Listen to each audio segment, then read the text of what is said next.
अल्हम्दुलिल्लाहि रब्बिल आलमीन वस्सलातु वस्सलामु अला सय्यिदिल अंबियाइ वल मुरसलीन मुहम्मदिन नबिय्यिल उम्मी व अला आलिहि व सहबिहि अजमईन। नंद इमाम हसन अल बन्ना शहीद रहमतुल्लाह अलैह मुबारक की खबर रखो। इमाम हसन अल बन्ना दे मिस्र बाशिंदा दे 1906 की मिस्र की काहिरे ना तरफ का वरकूट उनके पांडा दा महमूदिया वर्त हुई आगा महमूदिया के दे पैदा शवे प्लार अहमद अब्दुल रहमान अस्साआती दिर्वे मुहद्दिस दे दा मुस्नद अहमद इब्न हंबल दा हदीस किताब दे दा मुस्नद तौर बाने दे दे हदीस मुख्तलिफ दा किताबों मुख्तलिफ किस्मों अत्ता किस्मों दी दा हदीस दा किताबों यो तब के मुस्नद माना दा च द सहाबाओ व तरतीब बाने आगे के अहादीस नकल शुरू लकद अबू बकर सिद्दीक रज़ी अल्लाह तआला अन्हु ने जिकुम हदीस दी नुदा मखकी दी बियाद उमर फारूक रज़ी अल्लाह तआला अन्हु ने जिकुम हदीस नकल दी नुदा वर फसीदी बियाद हजरत उस्मान रज़ी अल्लाह तआला अन्हु ने हम हदीस नकल दी नुदा वर फसीदी न पदे के द मौजू द पारा द मौजू मुतालिक हदीस पैदा करवल डेर ग्रान लका फरज सदा और 10 मुबारक हदीस नकल को मा तदा पता निश्ते ने जदा हदीस दे चार नकल ले सबब टू किताब बोरम दा इमाम हसन अल बन्ना शहीद रहमतुल्लाह अलैह वालिद से जो अहमद अब्दुल रहमान अस्साआती आगा दा मुस्नद अहमद इब्न हंबल दे फिक़ह पे तरतीब बाने मुरतब को चकम दा तहारत सर मुतालिक हदीस आगे मखिकल चकम दा मांजो सर वर पसीन आगे वर पसेकलो चकम दा रोजे हज ज़कात दा बदे तरतीब सन द फिक़ह तरतीब दे फिक़ह कम किताब तरावाल दा दा तरतीब दे किताब तहारत ते बिया किताब सलात ते बिया किताब ज़कात ते बिया हज ते बिया से पसदा मदद वालिद से अहमद अब्दुल रहमान अस्साआती अगदा तरतीब गाड़े रे लिखा दता अस्साआती पदे वजह वही साआती माना गड़ी साज आ जमाना के दा गले बदा से कल को जोड़ बोले दा गड़ी साजी पूरा यो फन नता इलेक्ट्रॉनिक गले होने वे ना मानोरे गले वे ना आगे के बकल सबरान शु के लबके चाबी खराब शवा बदा से के पे जमाना के वे के ख्याल चाबी बे वला वर कोला नदा बगड़ी साजी के वाला दे माने बे खपल रोजी गटला और बिया बे हमदा इल्मी कारों बे को नदा हसन अल बन्ना दा द दुसवेरे और दा खपल कोर के द टोल उलूम वेनी जैसे बिया कर दारुल उलूम काहिरा के दाखिल शवे ने काहिरा के बिया यो सरकारी इदारा व दारुल उलूम पटुम बान अगर दारुल उलूम की दे दाखिले दो नदा तकरीबन 14-15 साल और आग ज़माना के दत्ता कुरान मजीद में याद हो दत्ता दारबे अतल ज़र शेरुना याद अतल ज़र शेरुना अरे माना दा इंतहाई ज़हीन इंतहाई ज़बरदस्त रकावत ज़बरदस्त हाफिज़ा देर यो ज़बरदस्त काबिलियत दिल अल्लाह ताला वक्रे हो दत्ता माशूमवाली खबरदारी ये दत्ता माशूमवाली की दो स्कूल पर ज़माना के और बिया दत्ता दारुल पर ज़माना के दो तंजीमों ने जोड़ करी जमीयत मनअल मुहर्रमात और जमीयत अखलाक इस्लामिया रावे मरगुरो जी तंजीम जोड़ को कुल मरगुरो तो वे कुल तालिब इल्म मरगुरो तो ये तंजीम जोड़ को जाला का इस्लामी अखलाक बाम को इस्लामी अखलाक आम रावे उबल तंजीम जोड़ो ची दाकम नारवा कारून की मुंग कानून बाने गलत कारून शरीयत बनी बाने की और मुंगे विनु रावे जदा बनती देर अतो न हो कालो दे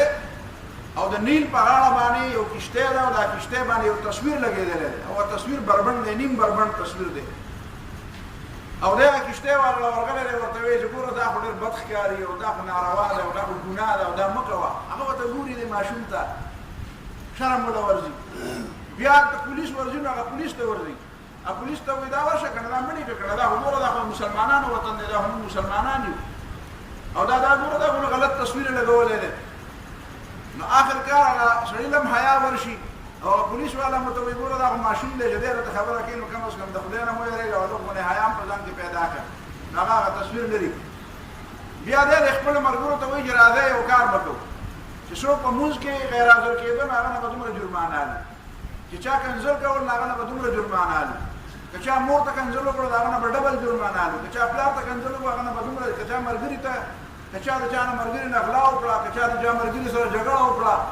په دې طریقه باندې به هغه د خپلو ملګرو اخلاق برابرول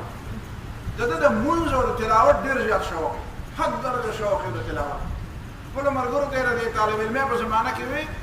وی راځئ چې داسې چل کوو چې دا جوماتونه دا مؤذنین نه دي دا اذان چې پکې وي سهار د بانګ د ټیم نه مخکې ځو به او دا مؤذنینو ځایونه به یې معلوم کړو نو هغه ته به دروازه ټکوله چې پاسه ځان برابروه د اذان ټیم دی نو بیا د ده دا مزاج و چې ده به د اذان دپاره دا ټول خلک رایښ کړه نو بیا به ورغی دریای نیل خواته نیل په دې قاهرې سره بهیږي نو چې دی نیل خواته به ورغی نو د نیل خواته به ولاړو او د انتظار به یې کوو چې دا بانګونه به اوس کله شروع کېږي چې دا بانګونه به شروع شو نو ده به داسې هلته ټوپ ووهو وی ګوره که نه دا خلک ما رایښ کړي دا بانګونه چې وایي دا ثواب یوازې د دوی نه دی دی که زما میسه ده مزاج الله تعالی یو سړي له ورکړي د نیکۍ دین طرف ته د رغبت او د دین سره د تعلق دی په 1927 کې چې دی د دارالعلوم نه فارغ شو نو دی بیا په یو سکول کې اسماعیلیه ورته وایي یو علاقه ده په اسماعیلیه کې بیا دی د سکول استاد ولګېدو په سکول کې د عربۍ استاد ولګېدو په عربۍ باندې ډېر زیات پوهېدو دا ته ما طالب علمۍ په زمانه کې چې په دارالعلوم کې داخلېده نو 18,000 شعرونه ورته د عربۍ یاد نو هلته د عربۍ استاد ولګېدو د عربۍ استاد ولګېدو نو په هغه زمانه کې بیا د په 1928 کې د الاخوان المسلمون چې دا په دې تمام عربو کې یو نومور تنظیم دی او داسې تنظیم دی چې هغه زما خیال دا دی چې هېڅوک داسې په عربو کې نشته دی چې هغه د دې نه خبر نه وي او د دې نه متاثر نه وي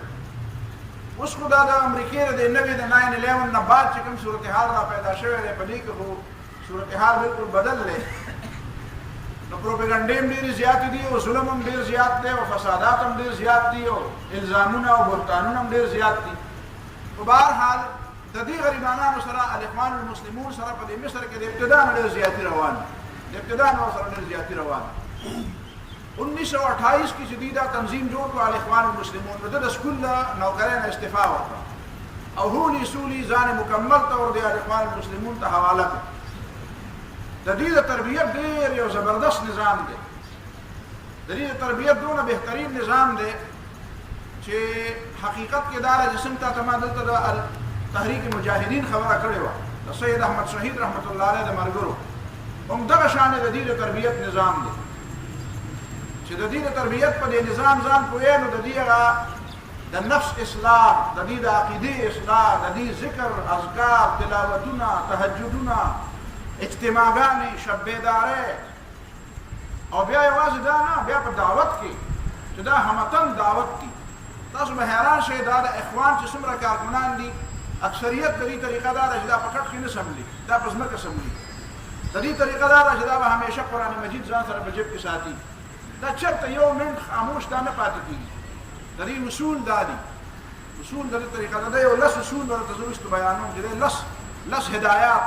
التوصیات العشر لس هدایات به د ټولو ملګرو ته دا یاد کړئ دا زباني هر یو ملګري ته دا یاد کړي نارینه زنانه ماشومان لوی اهل علم لوی سکالران لوی ججان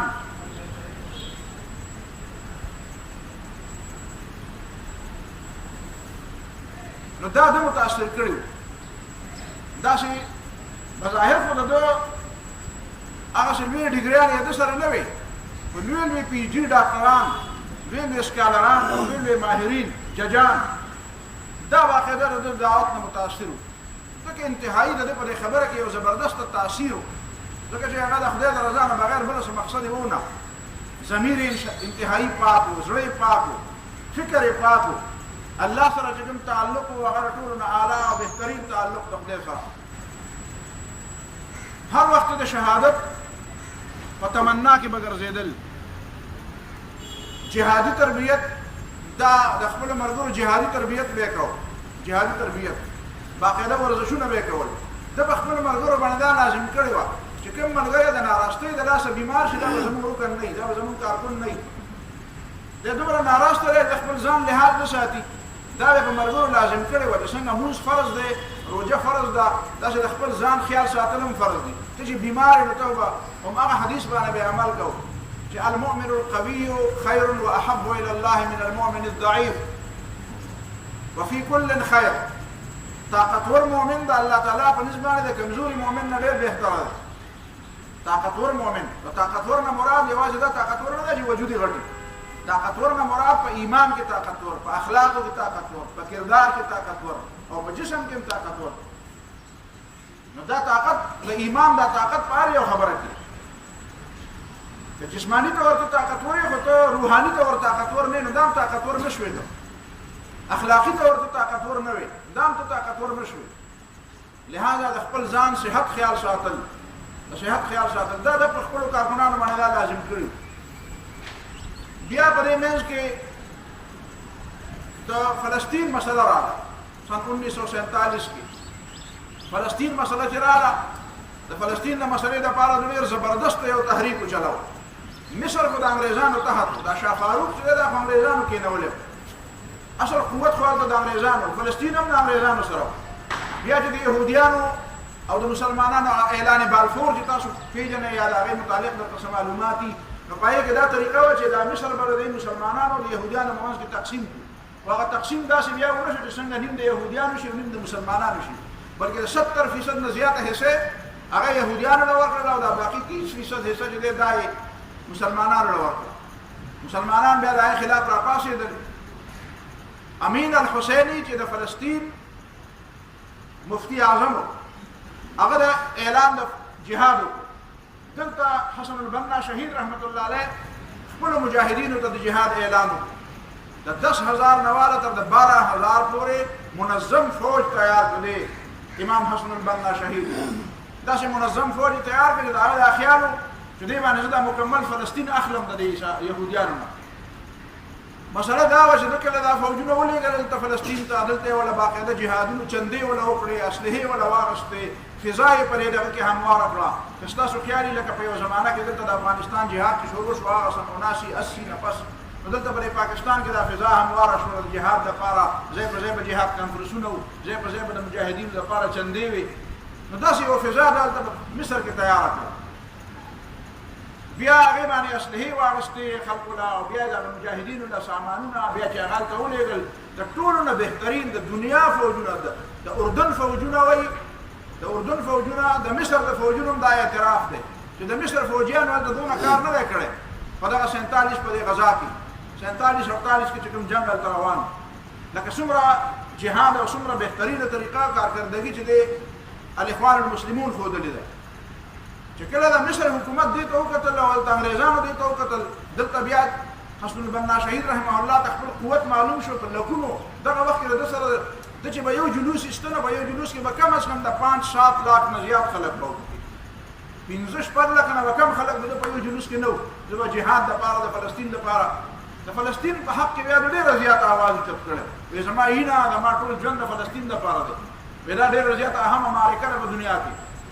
په دې دپاره مال جان هر څه قربانول پکار دي نو هلته خو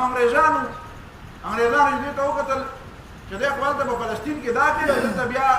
په یو عظیم غوندې لوی جلوس کې بیا د دا مطالبه هم وکړه چې دا اعلان بالفور چې دی په دې باندې دوی ولې عمل نه کوي موږ له هغه زیاته حصه زموږ خپله حصه چې 50% حصه د فلسطین وه دا مسلمانانو له ولې ورنه کړه موږ سره دا دوکه ولې وشوه بیا دا چې تاسو موږ ته دا ویلي چې موږ د مصر نه وځو مصر نه ولې نه وځئ نو چې کله انګریزان په دې باندې پوه شو یهودیان په دې باندې پوه شو یهودیانو سره په فلحال دا دعوی جګړه روانه وه خو انګریزان او یهودیانو په شریکه دا سازش وکړو چې کم از کم دا حسن البنا او دا الاخوان المسلمون ور دې مخې نه لرې کول غواړي نو په 1948 کې په دسمبر 1948 کې د انګریزانو په وینا باندې په الاخوان المسلمون باندې پابندي ولګوله الاخوان المسلمون باندې پابندي ولګوله پابندي په ولګوله او دفتر یې ولا قبضه کړی کارکونان یې ولا ټول جیل ته بوتلو دی په خپل مرکزي دفتر کې ناست و چې پولیس کله راغله او دا کارکونان ونیسي او ګاډو ته ورسي نو دی وایي زه حسن البنا یم تنظیم زما دی تنظیم مرشد عام زه یم ما هم ګرفتار کړې دا ملګري زما ګرفتاری دې ته خو ما دا لار ښودلې ده هغې ورته وایي نه ستا د ګرفتارۍ مونږ سره اډر نشته مطلب دا و چې فرض به حسن البنا شهید گرفتارو نو بیا ټول مصر را باندې را پاسي اقدام نو د دې لپاره منصوبه دا جوړ کړو چې دی به ولو دی به وژنو بیا دا شو چې کله په دسمبر کې دې دا پابندي ولګول او دا د اخوان د زرګونه کارکونانو جیلونو ته واچول نو په دغه زمانہ کې نږدې ورځو کې د مصر چې کوم وزیر اعظم وو پاشا پکې دی راځي هغه چا مړ چا په قاتلانه حمله کې مړ ممکن ده چې دې حکومت په خپل وجلې او بیا الزام په اخوان باندې راوړل نو چې د اخوان باقي کوم کارکونانو هغه هم ټول جیلونو ته واچول او امام حسن البنا شهید رحمه الله 12 فروری و دسمبر کې پابندي ولګیدا هم په دغه دسمبر کې بیا د دې وزیر اعظم قتل کړی شو 1 جنوري پکې 13 شو او په 12 فروری باندې امام حسن البنا رحمه الله د خپل دفتر نه شپې راکوزیږي د نوجوانانو چې کوم تنظیم جوړ کړی او د هغې د دفتر نه راکوزېدو ملګری ورسره په دې کې دننه هغه چې بار دروازې نه راووتل نو په دې کې دننه رنګ راغی د ټلیفون ګنټي بجاو شوه ملګري ویې یاره زه ورځم چې ټلیفون اټینډ کړم په دې کې چې هغه ټلیفون اټینډ کولو له بره ورغی دلته د شپې څه کسان په یو موټر کې راغلل او ډز دی ویشتو په دې ترخ باندې دلته ولګېد مطلب یې دا چې زړه یې ولایشتو د هغه ترخ ولګېد هغه ملګري چې ډز یې واورېدی چې راکوشو نو دا امام حسن البنا رحمه الله په موټر پسې منډې وایي داسې لګېدلی هم دی او په موټر پسې منډې هم وایي چې منډې وایي نو ده ورپسې ورمنډه کړه موټر خو لاړو ده ورته وایي چې ما یې نمبر نوټ کړی دی 99 نمبر دی 9979 وایي دا نمبر دی دا ما نوټ کړی دا نمبر ځان سره نوټ کړه هغې بیا چې د نمبر پته ولګېده دا د وزارت داخله تحت د وزارت داخله د یو افسر نمبر و چې دا د هغې خفیه پولیس و هغې دا وایي بهرحال خلکو اسپتال ته یوړو اسپتال ته وړو نه بعد د ده په وخت باندې ټریټمنټ او علاج شوی وی نو داسې خبره نه وه چې دی نه جوړېږو خو هغې په علاج کې کوتاهي وکړه د نه اینه پیدا ډاکټر فاله نه راغله او همداسې تړپ کړ هغه هلته ساه ورکړه بیا ولګېد حکومت پلار ته ویله وایي پلار یې ژوندی و احمد عبدالرحمن الساعاتي ژوندی و اطلاع یې وله ورکړه چې زوی دې وجلې شوی دی نو یا به موږ خفو او که تی خخې نو شرط به دا وي چې جنازې ته به څوک نه درځي ستا نه بغیر به بل څوک نه وي نو هغه وایي چې صحیح ده چې زه خپل زوی خو وګورم کم از کم زه به له غسل ورکړم زه به له کفن ورکړم نو هغه چې کور ته یوړو نو بیا ورته یې وایي چې جنازه به سهار وختي کوي چې خلک راپاڅي چې تا جنازه کړي او قبر دی تیار کړی نو هغه ورته وایي زه خو یوازې یم په کور کې صرف 3 زنانه دي یو یې د حسن البنا شهید خور ده یو یې لور ده یو یې کور والا ده نور خو موږ په کور کې نارینه نشته دومره نارینه خو اجازه ته راکړئ چې کم از کم دا جنازه خو راسره اوچته کړي هغې ورته وینا به دا جنازه به دا زنانه اوچته کړي یو ته یو درې هغې دي 4 کسه باندې جنازه اوچته کړي د امام حسن البنا شهید جنازه په 4 کسه باندې یو پلار یوې ښځه یوې خور یوې لور دې په شریکه جنازه اوچته کړه په لاره باندې پولیس ځای په ځای ولاړ دي چې کوم سړی جنازه کې د شریکېدو کوشش کوي نو هغه نیسي او ګاډي ته یې ورسوي او جیل ته یې وړي او د هغه نه بعد د اخوان المسلمون ابتلا او ازمایش شروع شو تر ننه ورځې پورې په اخوان باندې ابتلا او ازمایش په 2013 کې چې کله عمومي الیکشن وشو نو اخوان المسلمون هلته په بھاري اکثریت باندې وګرځېدل او محمد مرسي د هغې وزیر اعظم شو دا په مصر کې اولنی جمهوري انتخاب چې دا آزادانه انتخاب شو او محمد مرسي د اخوان دا د رئیس الجمهوریه صدر شو د مصر لیکن یو کال تیر نه چې د مصر د سیسي چې دا کوم د هغې جرنیل دی ده ځان اول د مرسي ته ډېر زیات نږدې کړی و چې کله مرسي صدر شو نو دا سیسي ولګېد د خپل بچي د سکول نه راویستو او مدرسه کې ور واچول وایي چې دا حفظ کړي دا دې دپاره چې دی ما باندې اعتماد وکړي چې ولې زه ډېر سم مسلمان سړی یم پوره خپل بچي مې راویسته د سکولونو نه او د حفظ مدرسه کې مې ور واچول نو په دې طریقې هغه ته ځان نږدې کړي زه ستا ملګری او بل طرف ته سعودي حکومت چې په هغه زمانه کې عبدالله چې عبدالله نه دی عدو الله د الله دشمن چې هغه اوس آخرت ته تللی دی خدای پوه شه او دی پوه شه هغه په اربونو ډالر یې ورکړې دې سیسي ته او د هغه ځای دا چې کوم سلفي تحریک دی سلفي تحریک هغې ته پیسې ورکړې چې تاسو نو د اخوانیانو دا تخته الټا وکړي نو هغه ازبرګان هم ورسره شو مسلمانان ازبرګان چې هغه ډېر زیات د خدای او د پیغمبر ډېر زیات خیال ساتي او وایي موږ د رسول الله صلی الله علیه وسلم د سنت ډېر زیات پابند یو نو هغه هم شو او دین شو او یهودیان د مرسي ګناه نوره څه وه د مرسي ګناه دا وه چې هغه په آیین کې لیکلي چې حاکمیت اعلی به د الله تعالی بس دا بنیادی خبره وه چې په دې وطن کې دا به منې څنګه د پاکستان په دستور کې لیکلي دا د پاکستان لپاره ډېر لوی اعزاز خبره ده د ټولو نه اول د ټولې دنیا نه اول د پاکستان د ریاست ډېرې خبرې ونه کوو خو په دې موجوده زمانه کې بلکې په دې 13,000 کالو کې په دې دنیا کې داسې ریاست نشته چې د هغې په دستور کې دا لیکلي چې حاکمیت اعلی به د الله تعالی دا وطن د الله تعالی ملکیت دی او د دې چلوونکو حکمرانانو په لاس کې دا د الله تعالی د طرف نه امانت دی دا د پاکستان په دستور کې دا خبره لیکلې شوې ده نو دا خبره هلته مرسي په دستور کې ولیکله بس په خلکو باندې د ټولو نه غټه خبره دا ولګېده او د چا ځان ته زبرګان ډېر غټ وي څه پکې سیټونه د هغې وو نو هغې الټه د هغه خلاف راپاڅېدو د هغه یهودیانو سره مل وي دا سیسي مجاهدي ته ور یهودي دی دا د مور یهودونه ده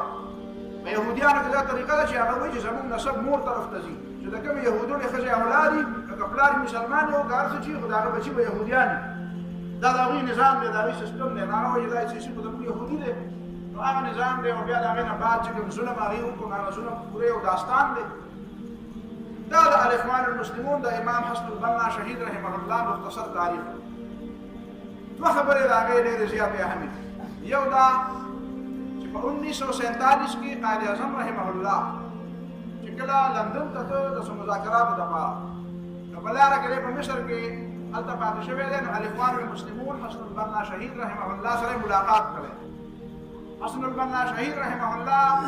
ورته یو خبره کړې ده چې یاره جی په مصر کې حالات او په فلسطین کې حالات ډېر زیات خراب دي دا دوه خبرې ورې د زړه په غوږونو واورئ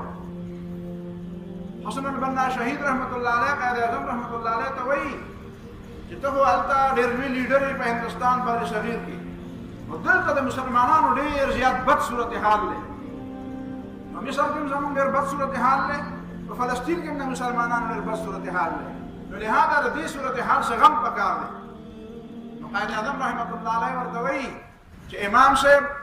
په دې ټولو خبرو باندې زما نظر دی او ته دعا کوه د دې ټولو خبرو کنجي چې دا هغه پاکستان دی چې پاکستان جوړ شي نو فلسطین به آزادېږي مصر کې به ان شاء الله العزیز اسلامي حکومت راځي او په ټوله دنیا کې به د دین غلبه راځي د دې ټوله دنیا کې د دین د غلبې بنیاد چې دی هغه پاکستان جوړېدل دي دا د قائد اعظم ملفوظات دي بیا حسن البنا شهید رحمت الله علیه لګېدلی دی او په خپل لاس باندې یو قرآن مجید هغه په تحفه کې ورکړی دی او تاسو نن هم لاړ شئ په کراچۍ کې د قائد اعظم په مزار کې باقاعده قرآن مجید پروت دی او هغې ته یې باقاعده لاندې لیکلي دي چې دا د مصر د الاخوان المسلمون چې کوم مرشد عام دی امام حسن البنا دا کتبه ورسره لاندې لیکلي شوې ده چې د هغه قرآن مجید دی چې الاخوان المسلمون مصر امام مرشد عام حسن البنا رحمه الله قائد اعظم ته په تحفه کې ورکړی زما د اولې خبرې نه مطلب دا دی چې کله موږ په پاکستان کې خبره راشي په کشمیر خبره راشي په مصر کې خبره راشي په بهر دنیا کې چېرته په الجزایر کې خبره راشي چېرته په بوسنیا کې خبره راشي موږ یا چېرته څه مظاهره وکړو یا چېرته څه خبره وکړو یا بیان ورکړو نو زموږ دا ځینې مسلمانان موږ ته وایي یاره موږ د ټولې دنیا ذمهواران یو بس په دنیا کې چې کوم ځای کې د عرب څه کوي وایي د عرب وګوره که موږ د فلسطین خبره کوو وایي عربو کې خو یاره عرب خو دا مني نو ما یو ځل خلکو ته وی ما عربو پیغمبر په کاڼي میشتلی دی نو ستا څه خیال دی بیا دا پیغمبر علیه الصلاة والسلام چې په کاڼي میشتلی او دا د دې پاکستان او د پېښور نه خلک تلي وو دا عربو حاجي دا چا په کاڼي ایستلی دا د کور نه چا ایستلی دا په طایف کې چې په کاڼي ایستلی او دا څوک وو حاجي دا د هندوستان نه خلک تلي وو نو ته د اوس نه په دې دا ابولهب څوک وو دا ابولهب د کوم ځای دا د دلي وو نجی دا و د مکې و دا و د پیغمبر علیه السلام تره و دا ابو جهل څوک و دا عرب نه و یاره جی عرب یې نه مني نو که مونږ عرب ورسره راغلی د هندوانو دغه سره دوستي کوي د هندوانو سره دوستي کوي او عرب د یهودیانو سره دوستي کوي او مونږ ته تاسو وایئ چې ستاسو دشمنان دي نو زمونږ یاره کومې پلار وژلی نه جی ولې تا دا کلمه د عربیانو وجې نه ویلې ده دا کلمه په دې وجې ویلې ده چې د عرب مسلمانان دي نو ته ځکه مسلمان یې که د عرب ټول کافر شي ته به هم کافر کېږي نه جی ما خو د عربو د وجې نه ده ما ته خو د مخکې نه پته ده چې عربو پیغمبر په کاڼو ایستلی خو د هغې باوجود هم کلمه ویم دا خبره نه ده چې موږ د عربو د وجې نه عرب به غلط کار کوي نو عرب خو زما لپاره دلیل نه دی دلیل خو الله او رسول دی ایمان خو مې په الله او په رسول باندې راوړی نو یو دا خبره غلطه ده دا خبره به ذهن نه وباسي چې یاره جی یاره که دا ټول عرب حدیث کې راغلی دي نبی علیہ الصلوۃ والسلام فرمایي قیامت په دغه پورې نه قائميږي تر څو پورې د عربو څخه قبيله بت پرستی شوی نه نو دا ابو زابي والا دا شیخ خلیفہ دا بچی دا ټول بت پرست شو ولې ته بت خانه جوړ نه کړه تاسو ته علم نشته چې بت خانه هلته جوړ کړه ها جی نو دا بت خانه چې جوړ کړه بت پرستی نو څه ته وایي تاسو دا پته نشته چې سعودیانو هلته کې په 13 کال کې په دې دغه کې هولي چې هغه په یو بل باندې غیري ورولي د هندوانو چې کوم مذهبي رسم دی دا د دې موجوده سعودي حکومت تحت دا رسم الته سرکاري تور باندې مناو شو دا د هندوانو رسم نه دی هندوتوب نو څه ته وایي نو دا بنیا اوس دا چې درې علما په دې عربو کې لوی سلمان العوده العمري لوی علما دي هغه له بوله د روزینه پس پانسی ورکوي ولې دا یو عالم ګناه صرف دا ده چې کله دوی د قطر سره دښمنی شروع کړه د قطر سره سعودي د قطر سره دښمنی شروع کړه نو هغه یو عالم صرف ټویټ وکړو په ټویټ کې دا ولیکل چې الله تعالی دې د دې دواړو ورونو په منځ کې اتفاق پیدا کړي یعنی د سعودي او د قطر په منځ کې د الله تعالی اتفاق پیدا کړي نو داسنو د مړی نه ونی تاسو کار دی چې په دې موضوع خبرې کوي تاسو اندازه باندې پوهیږئ دا د فرعون نه پښه ورخوا دي دا د دجال بچی دي دا او بیا په اخوان باندې الزام لګي ویره جی دا دهشتګرد دي او دا ټیرریست دي او دا داسې دي او دا داسې دي او دا خبره نه اوري او دا خو بس سوا د جهاد نه او سوا د مرګ و مار نه او سوا د وینې د تویولو نه د دې بله طریقه نشته نو وی غلبېل راپاسي کوزې ته وایي پتا کې دوه سوري دي شرمېږي نه چې په خپله ټول غاري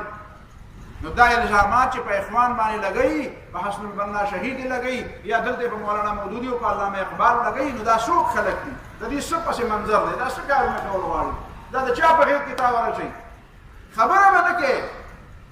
نو عادت یو په د 150 کتابونو مصنف دی یو د 14 کتابونو مصنف دی یو د سرونه د زیاتو کتابونو مصنف دی یو خبره دا څنګه کړی چې الکه د خلکو په حکومت په سر راپاسه دا نه دی ویلي صرف دومره خبره وره چې خدای دې دا د قطر او سعودیان رونه کی نو په دې دعا باندې هغه گرفتار کړي او اوس بوله د اختر نه پس پانسی ورکړي یو ترکی دی چې هغه د خلاف راپاسي سبا لا په ترکی کې د سعودي خلاف د سعودي د سفارتخانه مخې ته مظاهره ده پکار د چې ار یو سړی په تاسو کې په دې باندې د دې خپل نت مدار سړي په لاس کې نن سبا یو پورا یو شی راغلی دی واتس اپ د سره په لاس کې دی ایمو د سره په لاس کې دی نت د سره په لاس کې دی څومره خلک درنه کېدای شي د دې بد وایي د دې غندنه وکړه او ته دا مسلمانی نه ده اسلام دا نه مانی اسلام انا اسلام چې کوم اسلام حضرت عمر رضی الله عنه سره را پاسي په دې توره باندې سم کړ حضرت عمر رضی الله عنه سره په میدان کې را پاسي او ته وایي چې کوم شم نو سبا کوي وی چې کوم شم نشي شراق د تور نويسته په دې توره باندې سم کړ حضرت عمر وایي حضرت عمر ته اول وایي ګوري چې یره د دباوی کنه دباوی ویلا خبره چاته کوي تا ته کوم ما پیژنې وی او عمر ابن خطاب امیر المؤمنین وی شکر دې خدایا چې زما په دور کې د خلک شته چې عمر کوک شي نو خلک په تور سمای موږ دا اسلام خبرې کوو دا د سعودیانو يهوديانو او دا د مصریانو د سویسیانو او د بل درې بلاګانو دا د خلکو مرتو کار نه دا څه ګټه نه کړې دي ګټه نه کړې اسلام دا اسلام لکه ما ګټه کړې دا اسلام خبره کوم او خو په جرأت باندې خبره کول پکار دي نو بهر حال زګورم کنه چې کوم مرګري دلته کې دا سعودي حکومت ډیر زیات خیال ساتي او دا غي د طرف نه ډیر امدادونه اخلي چې هغه د علماء په مرګ باندې سونه احتجاج کوي او سعودي حکومت خپل سونه احتجاج ریکارډ کوي تاسو چې کوم اسکه خاص خبره کوم دونه خبره په خپل اجتماع کې په خپل دارالعلومونو کې په خپل جماعتونو کې دومره خبره خو کی کنه تاسو ما په خبره پوه شئ جی په جماعتونو کې دومره خبره خو کی کنه کم از کم د مسلمانۍ تقاضا خو نه کنه او یاد دا وایي چې موږ لري سره نه موږ داږي سره یو او موږ دلته هم د نظام راوړو چې څوک له خلق وځي او دزو بیا ته څر والے کیږي دا اسلام والے ته بهر حال دا د حسن البنا دینه بعد د حسن البنا رحمه الله چې کوم لس نصيحتونه دي نو دا غي مبارک د تذکرہ کوم چې هغه لس نصيحتونه دا غوښتل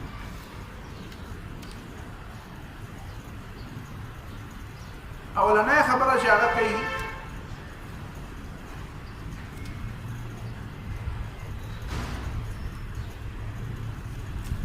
نو هغه دا کوي وی حالات ارسل نچی چې اذان شي نو د مانځه تیاری وکړي وزګاری نا وزګاری طبیعت ښه دی طبیعت ښه نه دی مونځ کې به سستي نه کوي مونځ کې به سستي نه قابل برداشت مونځ دا یو داسې عمل دی چې سستي نه برداشت کېږي دا تاسو ته هم دا نصیحتونه کوم دا مې تاسو دې لپاره نه دي راوړي چې صرف هغه داسې چل کوم دا داسې زما نصیحتونه دي تاسو ته هم اولنۍ خبره د مونځ د پابندۍ ډېر زیات خیال ساته دویمه خبره دا ده چې وخت ضایع کوم یا د قرآن تلاوت کوه یا یې د چا نه اوره یا ذکر کوه وخت مه ضایع کوه زموږ د ملګرو سره وخت ډېر زیات وي وخت ضایع کوي په فضولو کارونو کې وخت ضایع کوي دا یو مهرباني وکړئ چې د دې درسونو په کار ده چې دا نتیجه خو راوځي صرف دا نه چې په روژه کې مازدیګری ټیم مونږه صرف خرڅ کړو په کار دا ده څنګه چې تا ته ما ویلي د اخوان مزاج دا و چې د هر سړي سره به قرآن مجید ورسره و په اودس کې به اوس خو بل ورته یو تصویر راته چا راولېږو په ترکي کې هغه ترکي چې هغه کوم ځای ته رسېدلی و داسې ځای ته یو مسلمان ملک نه و رسېدلی په بې حیایۍ کې په بېدینۍ کې په فضولیاتو کې بل ورته یو تصویر د بس تصویر چې راغلی دی نو بس کې هلکان نو یو لاس باندې یو زنځیر نیولی دی او په بل لاس باندې زنځیر نیولی دی په بل لاس باندې قرآن مجید ګلاو کړی دی او تلاوت کوي بس روان دی قرآن مجید الحمدلله دا دور دی دا طیب اردوغان دا مرد مؤمن دی داسې مرد مؤمن دی الله تعالی هر مسلمان ملک له ورکړي موږ له دې الله تعالی راکړي خو دا خو داسې نه کېږي دا خو ډېر قرباني غواړي که نه نو هر څه وایو چې امین خدایه خیر او بعد بیا وایي چې زه خپلو کورونو ته تېر په هیر او باقي روزګار په دې کار نه کېږي نو دا بنیادي خبره ده دا تربیت دی دا هلته هم دا تربیت کېږي دا دلته هم دا تربیت کېږي دویم خبره دا ده چې قرآن به اورې قرآن به وې یا به پخپله وې یا به تلاوت اورې او ذکر به کوې فضول به وخت نه ضایع کوې درېیمه خبره دا ده چې عربي به زده کوې فصیح عربي اخو عربو د خپلو ملګرو ته یې وایي چې په عربۍ فصیح عربۍ ژبه کې به خبرې کوې په داسې عربۍ ژبه کې به خبرې کوې چې هغه عربي د پیغمبر هغه ژبه دا اوسني عرب څه وایي زموږ یو ملګري خاندل وی طواف یو سړي کو نو وی چې اللهم ارزقنا الجنه نو هغه بل عرب په دې پوهېده بل سړی په دې ساده چې دی خدای پاک اللهم ارزقنا الجنه خدای ماله ګني راکړي نو هغه ته خدای دې غرقه دلته مکې ته راغلی او ګني غواړي ګني به درله زه درکړم نو هغه وایي ګني نه غواړم جنت غواړم وایي خو ګنه نه دی جنه دی نو جنت ګنه و نو داسې عربي شوه نو دې عربو ته مونږ ته وایي دا عربي ده دا عربي ده په عربۍ کې ګام د کوم نه راغلی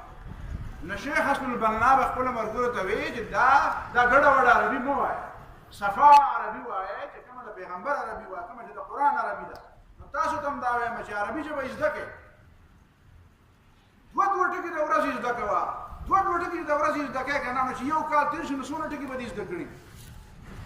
او چې د اوسه پورې د دوه ټکي زده کولی نو څومره به دې زده کړي وي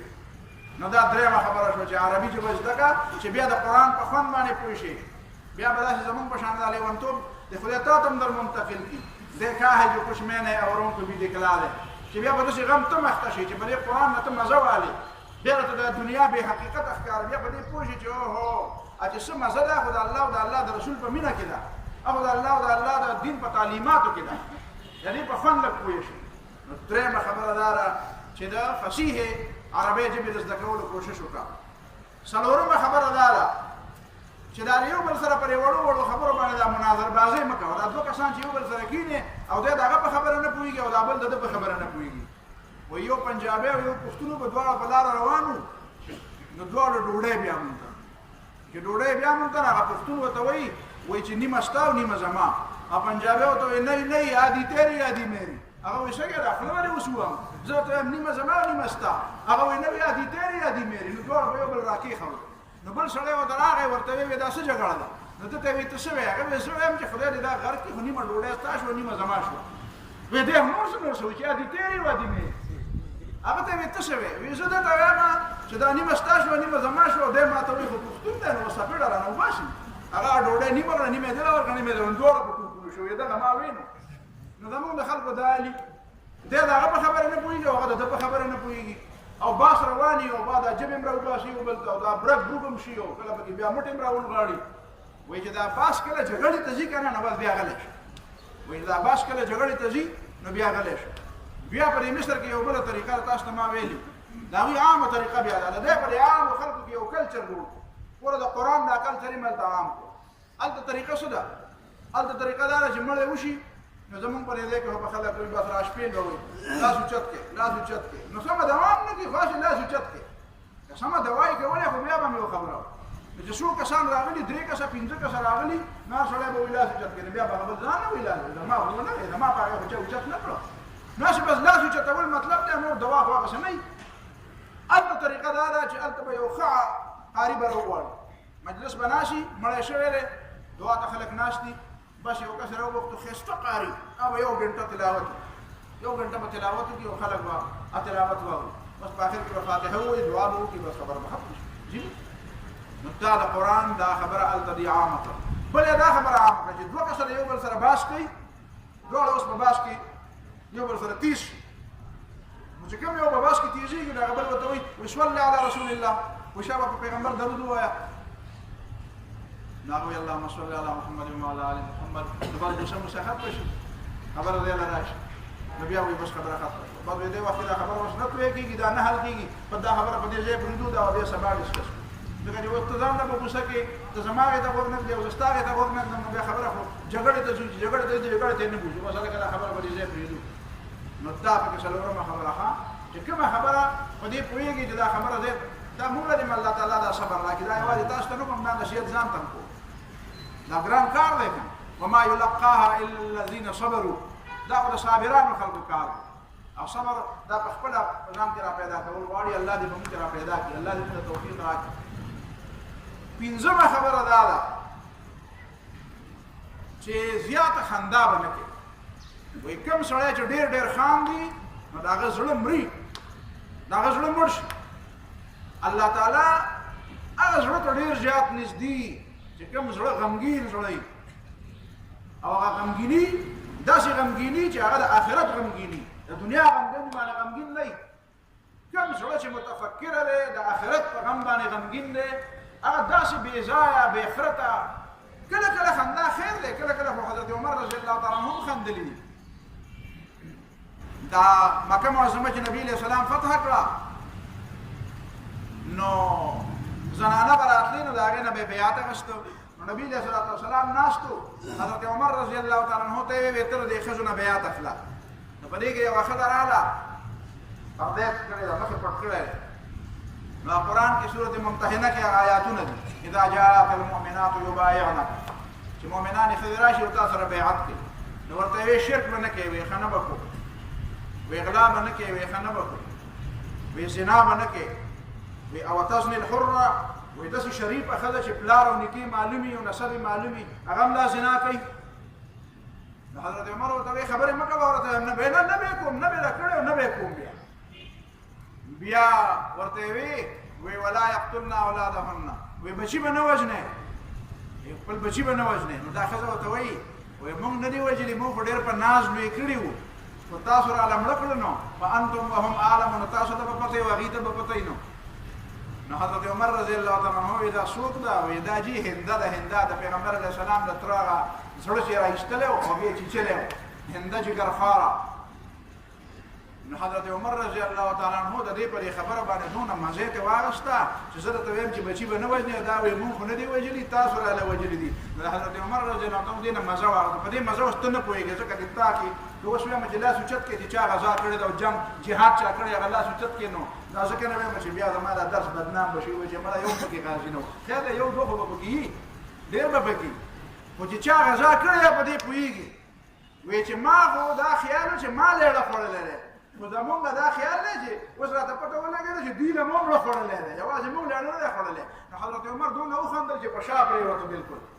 ځکه چې په دې پوه شو چې زمونږ خو دا خیال و چې ګنې موږ له دې کافرانو مړه خوړلی دی خو پته ولګېده چې دوی موږ ډېر جړولي دي دا هغه هندې نو دا خیر دی کله کله خندا خیر دی خو لا تکثر الضحک الفاظ دي د هغه لا تکثر الضحک ډېر ډېر مه خانده ښه ډېر ډېر رقاقه خندا مه کوه فإن کثرة الضحک تمیت القلب ځکه چې ډېره ډېره خندا زړه وجني زړه وجني بیا د زړه هغه ژوند نه وي بیا بظاهر خو دا کوم چې ډېر زیات خاندي که نه دا د خپل زړه هغه ژړا پټوي دا حقیقت کې ډېر جړېدونکی حقیقت دی خو دا په دې ډېره خندا باندې هغه خپل غم پټول غواړي نو دا یې پنځمه خبره ورته وکړه او بیا وی الله تعالی ورې سنجیده خلک ډیر زیات خوښي او پروقار خلک ډیر زیات خوښي. بیا شپږمه خبره ورته دا وکړه وی دا ټوکې ټکالې ډېرې مه کوئ، دا مذاقونه او دا ګپونه ډېر مه لګوئ، دا ګپونه ډېر مه لګوئ. دا به خلکو ځینو خلکو دا مزاج وي، په هره خبره ګپ لګوي، په هره خبره ګپ لګوي، غیر سنجیده غوندې. مخکې ورته یو ملګري راته خبره کوله، ما لار روان و یو کس وی یو داسې کوه په ولاړ باندې وایي ما وایي دا جوړه فلان کې ویریشان یې مله ډب ورکړم. ما وایي دله څنګه دی؟ وایي چې هغه دې خامخ وکتل وایي ما وایي رجي معافي غواړم. ما وایي دا د ما نه فلان کې وایي راته وایي چې څه کوې؟ وایي بیا مې توبه ویسته چې بیا به داسې چل نه کوو. نو ما دا خو سړی ښه و چې تا نه یو دوه خلاصه ایستلي دي چې دله ته څنګه بیا ولې څه کوئ؟ او خلکو ته به دې ویلی چې دله راته دې مخکې ویلي. نو داسې طریقه ده، بس مذاقه د دې ځای نه به هغه ځای ته او فلان کیا او دله او فلان کیا، دا مه کوئ. دا یا دا زموږ ټوکه ده، خبره به خبره نه سنجیده خبره به روانې په مجلس کې ډز دی به پکې د ټوکو خبرې کوو، فضول خبره سنجیده مجلس به دی به هغه مجلس به غیر سنجیده. نه نه دا مه کوه مذاق. وایي فإن الأمة المجاهدة لا تعرف إلا الجد. د حسن البنا امام الفاظ دا دي. وایي ته خو مجاهد ملت یې، ته خو د امت د مجاهد امت فرد دی. تا ته ځان معلوم دی ته د چا ته د یو لاک شلیل زره پیغمبرانو د محمد رسول الله صلی الله علیه وسلم فوج یې د هغه ملت یې.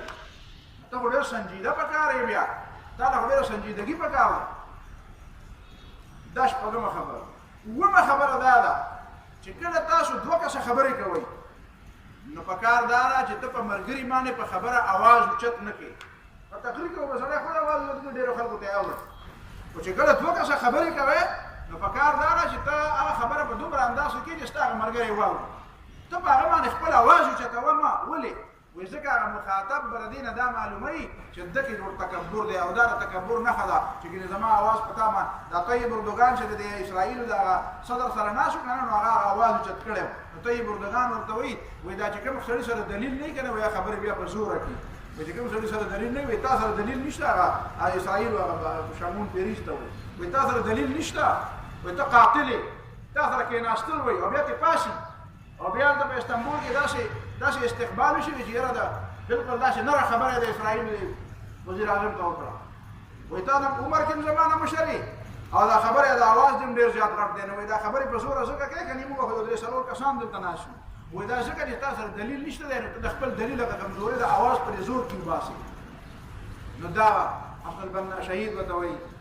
چې داسې به نه کوې ښه. وایي په مخاطب باندې به خپل نوم ځان په زوره کوې به نه. اتمه خبره بیا په دا کوي وایي غیبت به نه کوې ښه او د الزاماتو نه به ځان ساتئ. دشمن به په تا الزام لګوي، ته به الزام نه لګوي. دشمن به در باندې بهتانونه لګوي، تا به مقابله ده. نو چې هغه هم دروغ وایي او ته هم دروغ وایي نو بیا خو ستاسو خپل منځ کې څه جګړه وي بیا دې سره د اسلام څه تعلق نشته. چې هغه په تا الزام لګوي او ته په هغه الزام لګوي، هغه په تا دروغ وایي ته په هغه دروغ وایي. نو دې معنا دا چې ستاسو دواړه به په خپل منځ کې څه جګړه وي دې سره د اسلام او کفر څه تعلق نشته. که د اسلام او کفر خبره وي نو پکار ده چې هغه دروغ وایي ته دروغ نه وایي، هغه الزام لګوي ته الزام نه لګوي، هغه بهتانونه لګوي ته بهتانونه نه لګوي. د اسلام نمبرداري ته ولې الزام ته ولې دروغ وایي. بله خبره ده غیبت نه او د الزاماتو نه به ځان ساتي. او نهمه خبره دا ده چې کوم چا سره ملاویږي نو هغه سره تعارف کوه. خیر دی که تا نه طلب کړی نه، تعرف الی من تلقاه وان لم یطلبه منک. چا سره چې ملاو شي ستا نوم څه دی. پوره امام حسن البنا ته به د خلکو نومونه یاد وي، د خلکو د بچو نومونه به ورته یاد وي، د خلکو د کاروبار پته خپل ملګري سره چې به ملاو شو وایه که نه فلانکی بچی دې څنګه دی، هغه فلانکی بچی هغه سبق وایي هغه څه کوي سویم کې دی څومره شو پاس شو واده وشو بچی وشو دا شو هغه شو دغه بچی څنګه دی چې بیمار څنګه دی. یاره ځي تاسو هر چا ته به بیا په نوم وي خلک به حیران وي چې دا دومره نومونه نه څنګه. دا زه وایي چې دا زما د دعوت حصه ده، دا د دې سره د خلکو مینه پیدا کېږي، خلکو تا سره مینه پیدا کېږي او وایي چې دا به زما په دې ژوند کې دلچسپي لري. ته د هغه په ژوند کې د هغه په بچو کې د هغه په کاروبار کې دلچسپي او هغه وایي زما خو یو سړی دی تپوس کوي پته نه لګي. بیا نه د سره ته دا ثابته کړې چې زما ستا سره د مینې دی او یو تعلق مې دی در سره. نو دا او لسمه خبره دا کړه چې ستا کومه ذمه داري او کومه فریضه کومه ذمه داري او کوم کار تا ته حواله شو هغې کې به غفلت نه کوې. نن کوم کار د کولو دی دا به سبا ته نه پرېږدي، اوس کوم کار د کولو دی دا وروسته ته مه پرېږده. کوم کار ذمہ داری والی هغه کار سرته ورسوه څو پورې د هغه کار سرته نه رسولی نو هغه پورې بیا آرام مه کوه نور کارونه وروستو کړه او چې د کوم کار د ذمہ داري اخیستې ده هغه کار مخکې سرته ورسوه دا لس نصیحتونه امام حسن البنا رحمه الله دا خپل شاګردانو ته کړي او بیا ورته وی چې دا نصیحتونه به ځان سره وساتئ او دا یوازې داسې نصیحتونه نه دي په دې باندې بیا د عمل کولو د هغه نه تپوس کوو الله رب العالمین موږ هم په دې باندې د عمل کولو توفیق راکړي واخر دعوانا